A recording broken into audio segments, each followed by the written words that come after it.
it just wasn't sustainable. And I got to the point where I was like, you know what? So when it comes to talking about stuff like that, go into a little bit why you went from the whole VP of these global, companies, to maybe a smaller digital entrepreneur. What moved you from that to this outside of the travel you and I were just talking about? But what moved you to go this route as far as your passion? So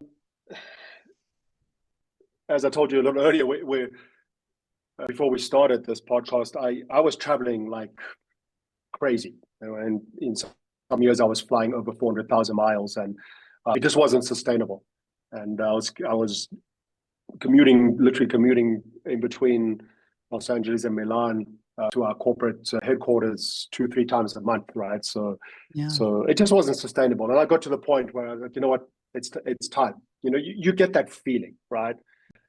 I like to feel if you're connected and you're in touch with yourself, and you're not being driven by ego, and you're not living in the la la land. Even though I was living in Southern California, which is la la land, I you know the time is right, and I just decided it's time to do my own thing, right? And I left. I started a consulting business. I worked with a couple of former associates, colleagues, clients, friends, and I got involved with a couple of startups, and I'm still involved with some of those.